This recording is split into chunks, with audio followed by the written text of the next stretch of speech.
Layman's evangelical fellowship విశ్వాసమే విజయము అనుదిన ధ్యానములు December 23వ తేదీ. జ్ఞానులు. యూదుల రాజుగా పుట్టినవాడెక్కడున్నాడు? తూర్పు దిక్కున మేము ఆయన నక్షత్రమును చూచి ఆయనను పూజింపవచ్చితిమి.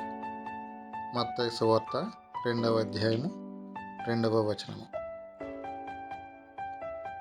క్రీస్తు పుట్టినప్పుడు కనబడిన ప్రత్యేక నక్షత్రాన్ని గుర్తించగల ఉన్నత ఆత్మీయ గ్రహింపు కలిగిన జ్ఞానులు క్రీస్తును కనుగొనవలనను దీక్ష వారిని ఆ బెత్లెహేములోని దేన పశువులశాలకు నడిపించినది. పొత్తిగుడ్డలతో చుట్టబడి పశువుల తొట్టులో పరుండియున్న సర్వ సృష్టికర్తను వారక్కడ చూచారు. ఆయనను చూడగానే వారు ఆశ్చర్యచకితులై సాష్టాంగపడి ఆరాధించారు. వారికున్న అతి శ్రేష్ఠ ఈవులైన బంగారము, సాంబ్రాణి, బోలములను వెంటనే ఆయనకు అర్పించారు.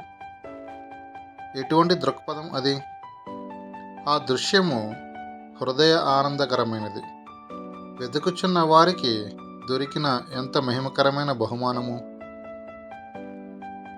క్రిస్మస్ కొనుగోలు చేయువారు క్రిస్మస్ సంతోషమును పొందే అనేక వేల మంది ప్రజలలో ఆయనను వెదకి కనుగొనాలని పట్టించుకునేవారు కొందరే.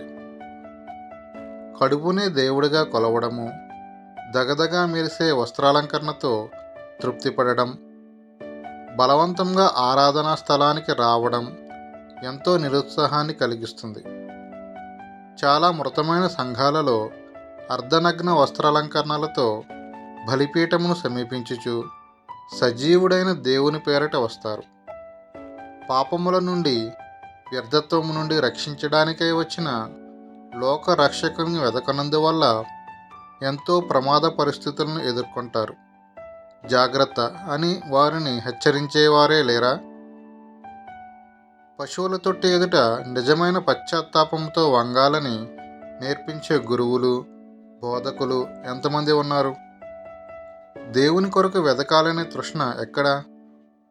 ఆయన మాత్రమే అనుగ్రహించే ఆ గొప్ప రక్షణ కొరకు జీవము గల దేవుని కొరకైన ఆశలు పూర్తిగా అడిగంటిపోయాయి. జంతు స్వభావము, పశు ప్రవృత్తి మితిమీరిపోయి యవ్వనస్తులను నీతిమాలిన వారుగా మారుస్తున్నాయి. ఎంతో ప్రవీణులైన విద్యార్థులు కూడా అపవిత్రత, దుర్మార్గత పాలై వారి జీవితాలను నాశనం చేసుకుంటున్నారు. క్రీస్తు ఎడల ఉండవలసిన సరళత నుండి తొలగిపోయి లోకత్వమును కొరుకుడు పుండుతో బాధపడుచున్నారు. ఆయన తొట్టు చుట్టూ చేరి ఆయనను ఆరాధించేవారుగా వారు రక్షకుని కనుగొనున్నట్లు దేవుడు చేయునుగాక. జాషువా డానియల్ గారు.